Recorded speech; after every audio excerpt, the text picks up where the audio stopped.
नमस्कार दोस्तों, कैसे हैं आप लोग। उम्मीद करता हूं बहुत अच्छे होंगे। और लॉकडाउन कहीं कहीं पर है, कहीं पर नहीं है ना। कहीं पर कंटेनमेंट जोन घोषित हो गया है, ठीक है। तो जहां पर जैसा है अपना अपना एंजॉय कर रहे होंगे, उम्मीद हम ऐसी करते हैं। चलिए दोस्तों, आज हम लोग पढ़ने वाले हैं विदेशी आक्रमण, ठीक है। दोस्तों एक सूचना दे दूंगा आपको, हालांकि मैं रोज देता ही रहता हूं कि जो खंड शिक्षा अधिकारी है बीईओ है, इसकी टेस्ट सीरीज प्रारंभ हो चुकी है और बहुत सारे लोगों ने मैसेज किया है, ज्वाइन भी किया है उसको। बहुत सारे लोग ज्वाइन कर रहे हैं और उसको ज्वाइन करने की प्रक्रिया चल रही है। रजिस्ट्रेशन प्रारंभ है, ठीक है। तो आप जो है, मैंने जो वीडियो डाला था टेस्ट सीरीज वाला, उसको आप देख करके, या फिर टेलीग्राम पर मैंने मैसेज भी डाला था, तो उसको देख करके आप जो ज्वाइनिंग की प्रक्रिया उसको समझ लीजिए, कैसे कैसे कर ज्वाइन करना है, कैसे मैसेज करना है, ठीक है। फिर आपको समझाया जाएगा। और कुल 10 टेस्ट सीरीज होंगे जो कि जीएस के होंगे, खंड शिक्षा अधिकारी के लिए होंगे। उसमें प्रश्नों की संख्या 120 होगी, ठीक है। बहुत सारे लोगों के फोन और कमेंट आ रहे हैं कि सर मैं आरओ तैयारी कर रहा हूं, क्या मैं इसको ज्वाइन कर सकता हूं। देखिए, मैं इसके जस्ट बाद समीक्षा अधिकारी यानी कि आरओ 2016 और 2020 दोनों के लिए टेस्ट सीरीज चलाऊंगा, ठीक है। तो उसमें आप ज्वाइन करिए। अगर फिर भी आपका मन नहीं मान रहा, आप ज्वाइन करना ही चाहते हैं, तो आप बिल्कुल कर सकते हैं, कोई बुराई नहीं है। क्योंकि खंड शिक्षा अधिकारी और समीक्षा अधिकारी का जो जीएस का लेवल है वो दोनों के एक जैसा है लगभग, ठीक है। यानी जो पेपर का पैटर्न है वो लगभग एक जैसा है, ठीक है। हालांकि क्वेश्चन संख्या थोड़ी कम ज्यादा हो जाएगी, बीओ में 120 है, आरओ में 140 है, ठीक है। लेकिन जो क्वेश्चन का पैटर्न होगा, जो लेवल होगा, जो स्टैंडर्ड होगा, वो एक ही होगा लगभग। चूंकि लोक सेवा आयोग दोनों परीक्षाओं को आयोजित करा रहा है, इसलिए पेपर के पैटर्न में बहुत ज्यादा अंतर नहीं होगा, ठीक है। तो जो लोग ज्वाइन करना चाहते हैं वो मैसेज करें, उसको तुरंत उसको ज्वाइन करें। 28 तारीख से टेस्ट सीरीज प्रारंभ हो जाएगी। कुल 10 टेस्ट होंगे, एक टेस्ट आपको रोज दिया जाएगा और उस टेस्ट की व्याख्या और सोल्यूशन और आंसर की उसके अगले दिन आपको डिलीवर कर दिया जाएगा, ठीक है। कैसे कैसे टेस्ट आपको करना है, ये सारे निर्देश आपको दिए जाएंगे, ठीक है। जब आप ग्रुप में जुड़ जाएंगे तो आपको सारे निर्देश दे दिए जाएंगे, ठीक है। तो इच्छुक लोग उसको कर सकते हैं। आप अगर नहीं है खंड शिक्षा अधिकारी के, तो अगर आपके कोई परिवार में है, आपके दोस्त मित्र कोई भी है आसपास, उनको आप सूचना दे सकते हैं कि वो आकर के ज्वाइन कर सकते हैं, ठीक है। चलिए दोस्तों, शुरुआत करते हैं विदेशी आक्रमण की। तो आपको पता है कि इससे पहले हम लोग क्या पढ़ चुके हैं, मौर्योत्तर काल पढ़ चुके हैं, ठीक। और मौर्योत्तर काल वो काल था जहां पर मौर्य साम्राज्य का पतन हो रहा था, ठीक है। आपको पता है कि मौर्य साम्राज्य में चंद्रगुप्त मौर्य और अशोक के समय में जितनी अच्छी स्थिति थी, जितना मतलब सशक्त था मौर्य साम्राज्य, उतना ही आकर के दुर्बल हो गया। क्योंकि उसके शासक जो चंद्रगुप्त मौर्य सशक्त शासक हुआ, अच्छा शासक हुआ, उसके बाद अशोक अच्छा शासक हुआ, थोड़ा बहुत बिंदुसार ने चला पाया, ठीक है। लेकिन बृहद्रथ जब तक आया तो सारा जो है एकदम से उसका मतलब कि मटिया मैट कर दिया, मतलब मौर्य साम्राज्य पतन में गर्त में जाता गया, ठीक है। और धीरे धीरे उसका पतन ही होता गया।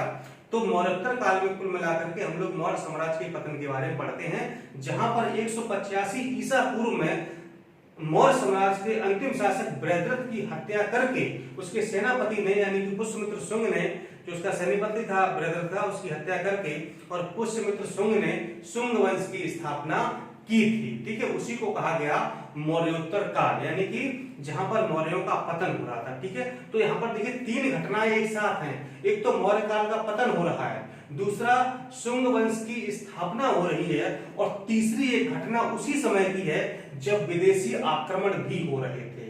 तो तीनों घटनाएं यानी मौर्य साम्राज्य का पतन, शुंग वंश की स्थापना और विदेशी आक्रमण, ये घटनाएं तीनों कैसी हैं, साइमल्टेनियस हैं, एक साथ घटित हो रही थी, ठीक है। कैसे घटित हो रही थी ये आपको हम समझाने का प्रयास करेंगे। आप ऐसे समझिए कि जो हमारा मौर्य साम्राज्य था, मौर्य प्रशासन था, वहां पर एक केंद्रीकृत व्यवस्था थी, यानी कि मौर्यों का साम्राज्य था वो बहुत बड़ा साम्राज्य था, ठीक है। यानी कि पूरे भारत में, अफगानिस्तान वगैरह में जो है, पूरे भारत में जो है इनका पूरा साम्राज्य था और बहुत बड़ा साम्राज्य था। यूं कहें कि इतना बड़ा साम्राज्य तो अंग्रेजों का भी नहीं था जितना बड़ा साम्राज्य मौर्य का था, ठीक है। लेकिन क्या हुआ कि जैसे जैसे मौर्य शासक जो है मतलब उनका पतन होता गया अशोक के बाद, तो क्या हुआ कि जो केंद्रीकृत व्यवस्था थी वो धीरे धीरे विभाजित होने लगी, यानी कि आपस में फूट पड़ने लगी और छोटे छोटे राज्य बनने लगे। तो आपको पता ही है कि जब घर में फूट पड़ जाती है और जो है मतलब कि न्यारा बंटवारा हो जाता है, तो जो बाहरी लोग होते हैं ना, वो फायदा उठाने का प्रयास करते हैं।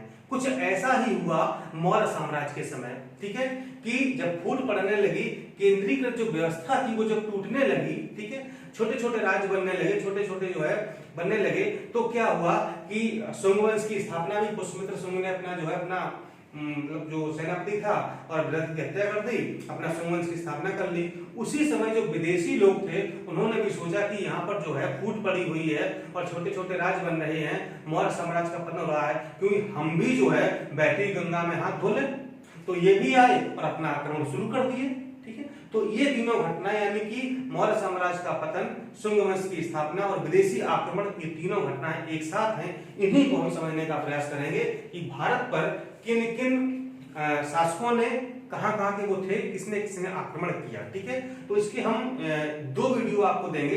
एक इसमें आपको हम बताएंगे कि यवन के बारे में, जो हमारे हिंद यवन थे, हमारे नहीं थे, ठीक है, मतलब वो तो दुष्ट थे, मतलब उन्होंने आक्रमण किया हमारे ऊपर, तुम्हारे कैसे हो सकते हैं, ठीक है, दुष्ट थे, हमारे शत्रु थे, ठीक है। तो जो हिंद यवन थे इन्होंने आक्रमण किया है, ठीक है। और इसके बाद आपके हुए शक और कुषाण, ठीक है।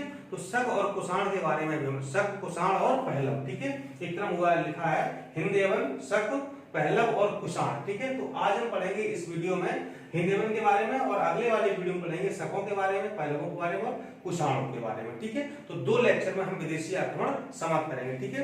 एक्चुअली होता क्या कि जब एक ही लेक्चर में सारा हम लिख देते हैं तो बड़ा छोटा छोटा हो जाता है, पहुंच हो जाती है, फिर आपको समझ में नहीं आता है, ठीक है, और लेक्चर हो जाता है लंबा, ठीक है, फिर आपको देखने में होती है परेशानी। इसलिए मैं क्या करता हूं कि दो लेक्चर में इसको बनाने का मैंने प्रयास किया है ताकि आप आराम से इसको समझ सकें, इसको नोट भी आराम से आप कर सकें, ठीक है।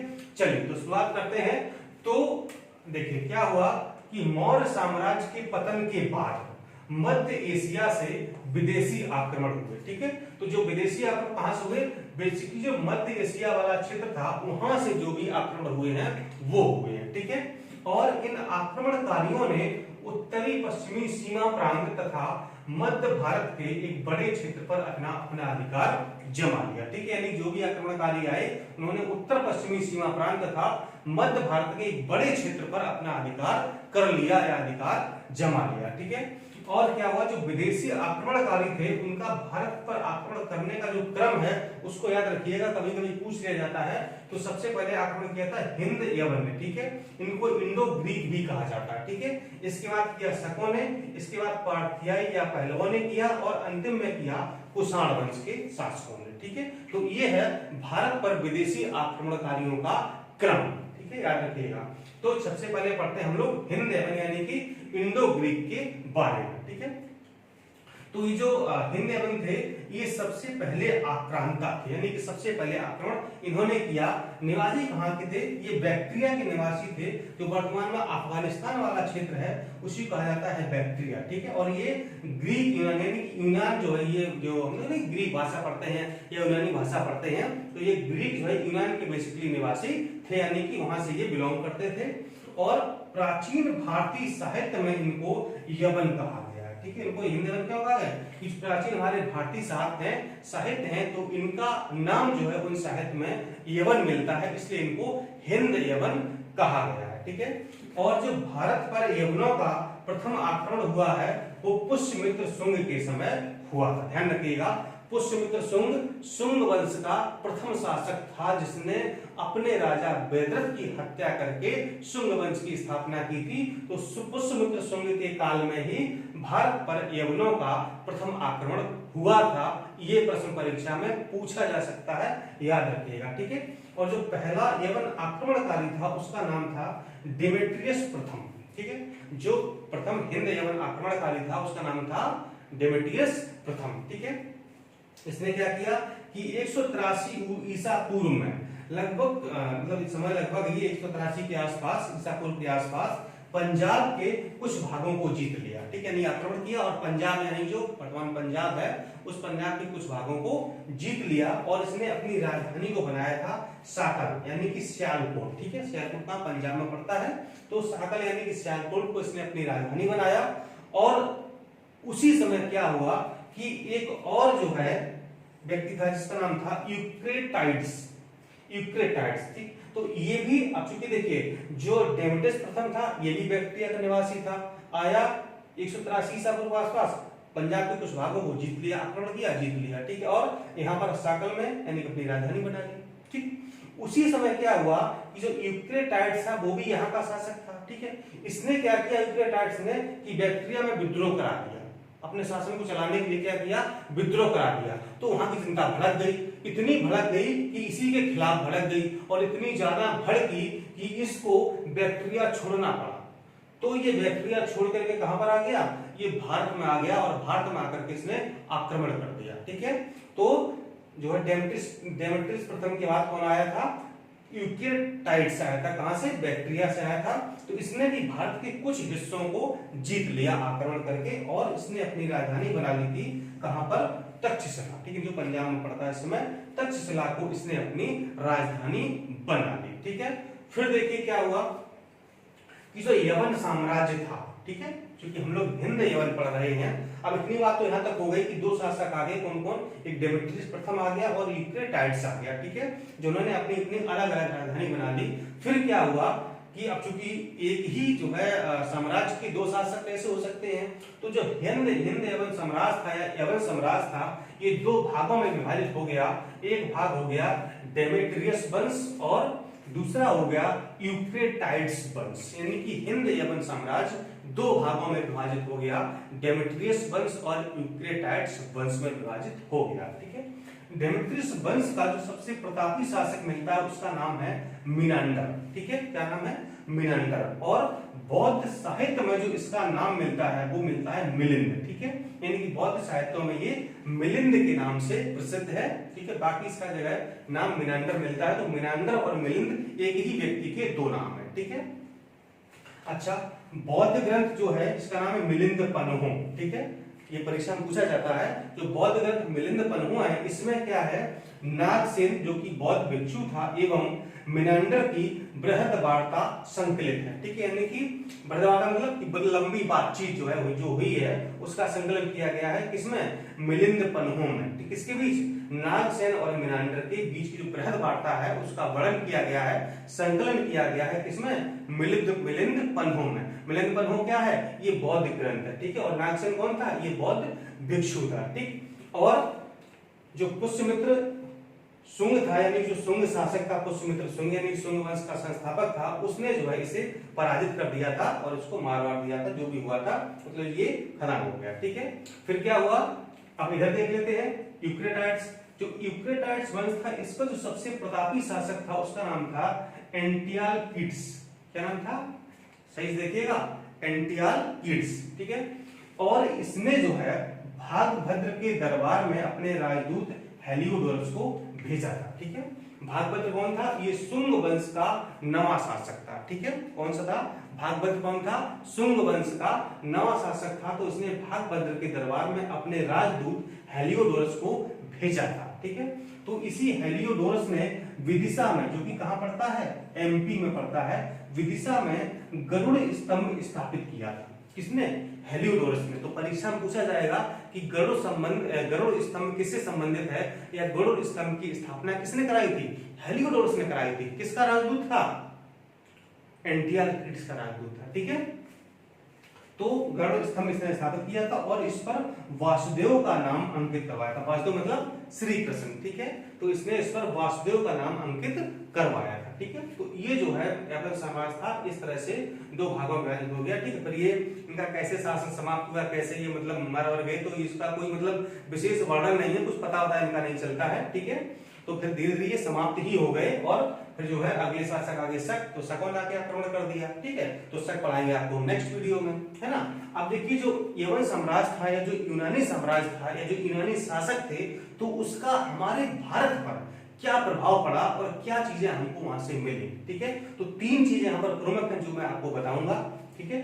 देखिए, यूनानियों ने ही भारत में सर्वप्रथम सोने के लिखित सिक्के चलवाए। ध्यान रखिएगा, जो सोने के लिखित सिक्के चलवाए थे वो सर्वप्रथम यूनानियों ने ही चलवाए थे, जिन पर राजा का नाम व तिथियां उत्कीर्ण की जाने लगी, ठीक है। यानी कि सिक्के पर राजा का नाम जो छपा रहता था और तिथि यानी डेट वगैरह जो डाली जाती थी। तो ये जो है यूनानियों की ही देन थी, यानी कि सोने के सिक्के प्रथम बार चलवाए थे। दूसरी क्या इनकी देन है कि नवीन कला शैली हेलेनिस्टिक, एक नया नाम देखिएगा क्या है, नवीन कला शैली हेलेनिस्टिक कला का जन्म हुआ, यानी कि यूनानियों के समय में ही हेलेनिस्टिक कला का जन्म हुआ। और जो हेलेनिस्टिक कला थी उसी पर आधारित है आज की गांधार कला, या यूं कहें कि गांधार कला का जो जन्म हुआ है वो कहां से हुआ है, हेलेनिस्टिक कला से हुआ है। तो हेलेनिस्टिक कला क्या थी, जो आज की गांधार कला है ना, इसी का पूर्व रूप था, ये मतलब इसी की जो है मतलब जननी थी या मतलब मदर थी, ठीक है। तो हेलेनिस्टिक कला के परिवर्तित रूप को ही गांधार कला कहा जाता है, मतलब ऐसी कुछ थी ये चीज हो गई। और तीसरी थी कि संस्कृत नाटकों में पटापेक्ष के लिए यवनिका शब्द का प्रयोग होने लगा, यानी कि प्रथा प्रथा प्रारंभ से, यहीं से मतलब आरंभ हुई। यवनिका क्या है, आपने देखा होगा कि जो मंच पर जो नाटक वगैरह होते हैं ना, ठीक है, नाटक जो होते हैं तो आपने देखा मतलब कि एकदम से पर्दा गिर जाता है, फिर पर्दा उठ जाता है या पर्दा ऐसे खिसका दिया जाता है, ठीक है, मतलब बड़े बड़े पर्दे होते हैं, मतलब जो आपने देखो जो मंचन होता है, जो रामलीला वगैरह होती है, तो आपने देखा होगा कि पर्दा ऐसे गिरा दिया गया, ठीक है, एकदम पात्र दिखाई देते हैं, फिर एक पर्दा गिरा दिया गया, फिर पर्दा उठा दिया गया। ये क्या था, ये जो पर्दा प्रथा थी, ठीक है, इसी को कहा गया, यानी कि संस्कृत नाटकों पटापेक्ष के लिए, यानी कि ढकने के लिए क्या यवनिका शब्द का इस्तेमाल किया गया, और इसी को कहा गया पर्दा प्रथा, यानी कि पर्दा प्रथा का आरंभ इन्हीं की देन है, यूनानियों की देन है, जो कि आज भी हमारे भारत में प्रचलित है, ठीक है। तो ये तीन प्रमुख बातें थी जो कि हमको यवन साम्राज्य से या फिर यूनानी शासकों को मिली हैं, विरासत में मिली हैं, जो हम लोग जो है उसको अभी भी इस्तेमाल करते हैं। गांधार कला भी अभी भी है, ठीक, और सोने के सिक्के की तरफ नहीं चलते हैं, हालांकि कुशाण वंश में ही हम लोग फिर से पढ़ेंगे इसके बारे में, ठीक है। तो ये था हमारा जो विदेशी आक्रमण का पहला पार्ट, जिसमें आपने हिंद देवन के बारे में पढ़ा, शक, पहला और कुषाण के बारे में पढ़ेंगे आप नेक्स्ट वीडियो में, ठीक है। चलिए इंतजार करिए, नमस्कार।